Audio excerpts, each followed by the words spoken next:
Asante kwa kuchagua Special For You TV kwa kwanza kusubscribe, kushare, kulike na kucomment.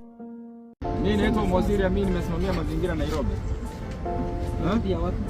Nairobi ya Kenya. Kenya gani?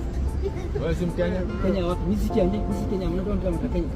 Mimi sio Kenya. Sawa, sisi ni wafanyikazi wa serikali kuu ya Kenya ya county.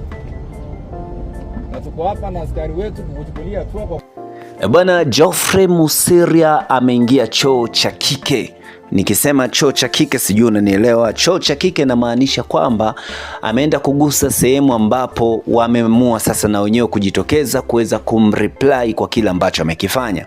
Kipi hasa? Tumekuwa tukiona Geoffrey Musiria akizungumza kila mahali na kuzungumza na Wakenya kuambia kwamba haya mazingira yanatakiwa kuwa safi katika jiji la Nairobi. Ni kuhusiana na issue ya mazingira, akisema kwamba kama mnamwaga uchafu mnatakiwa mtoe muweze kuweka sehemu ambayo jiji itaweza kupita na kuweza kuchukua uchafu na kwenda kuumwaga. Sasa tuliona pipeline, tukaona pale katikati Nairobi pipeline, tuliona uchafu ulikuwa ni mwingi sana. Akasema pipeline kumekuwa kukimwagwa pampers, mafi, mkojo, vitu vingi sana amekuwa akivitaja akivisema pale wamemwaga na wakasafisha. Akasema hawa matenant wa mbele wote na pia malandlord tutakuja kuwakamata endapo tutakuta uchafu tena. Tumsikilize hapa kidogo alafu turuke tuisili. Leo nabeba. Kuanzia kesho nakuja nabeba tenant hapa mbele wote. Wenye wanamwaga takataka hapa chini. Nyinyi ndio tunaanza na nyinyi. Mbakisho. So hapa ni pipeline. Mahali ambapo kila mmoja anafaa kufagia 10 meters radius on both sides. Lakini tenants hapa wameamua takataka yao yote wanamwaga kwa barabara. Wakipika wanamwaga kwa barabara. Kinyesi yote ile inatoka kwa nyumba wanamwaga kwa barabara. Pamba za watoto ni kwa barabara. Mkiangalia barabara hizi picha. Hata kukiwa na emergency tunahitaji kuleta ambulance hapa hizi pita. Okay.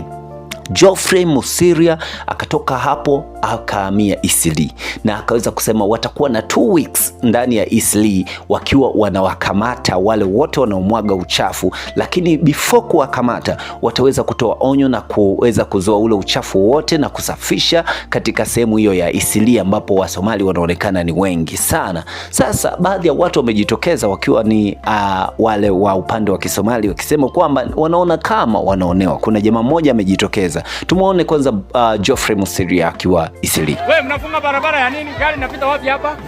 Gari inapita wapi? Nini barabara wamefunga? Gari inapita wapi? Hao watu washikwa wote hawa. Hao watu washikwa hawa. Askari hapa ni kwa barabara ama ni wapi? Ile gari ya mabusi karibia hapa. Wewe. Hao watu washikwe.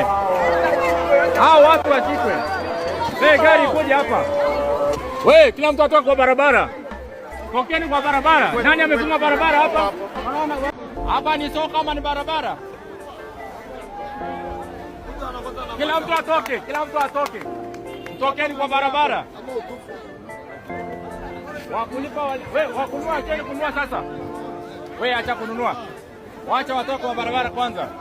Kwa ufupi tu nadhani umeweza kuona video ya Geoffrey Musiria akiwa Eastleigh, wengine wakishtakiana kama hivyo umevyoona, wengine wakizungumza kwamba huyu alifanya hivi, kesi iko mahakamani, kwamba wao kwa wao tu wamekuwa wakipelekana mahakamani. Lakini kuna jamaa amejitokeza na kuweza kusema kwamba Geoffrey Musiria akifika katika sehemu ya Wasomali anakuwa hash, anatoa toni yake mbaya, yani anaongea vitu ambavyo ni vibaya. Sasa yeye amemwambia Geoffrey Musiria, change your tone, la sivyo we will change our mind. Msikilize hapa jamaa.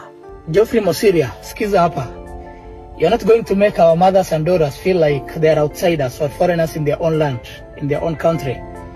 Hicho kidogo umepatiwa juzi sikufanya sasa ufikiri wewe ndio kila kitu ama unaweza fanya vile unataka. You see, leadership is not about power, my friend. It's about respect and responsibility. Hatujakataa kwamba unafanya kazi, you are doing a very good job. Lakini siku hizi umeanza kuingiza kiburi ndani yake. That's not good. Game akisifiwa, you see now the results. Kiburi inaanza kuingia kuonesha watu that you have powers. Every time unafika kwa estate za Wasomali or the larger Cushitic speaking communities, mahali ambao wanaishi, Why do you change your tone?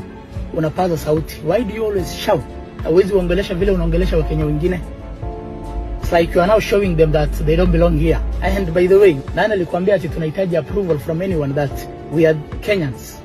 Hii cheo ambao unaringa now, this position is temporary, my friend.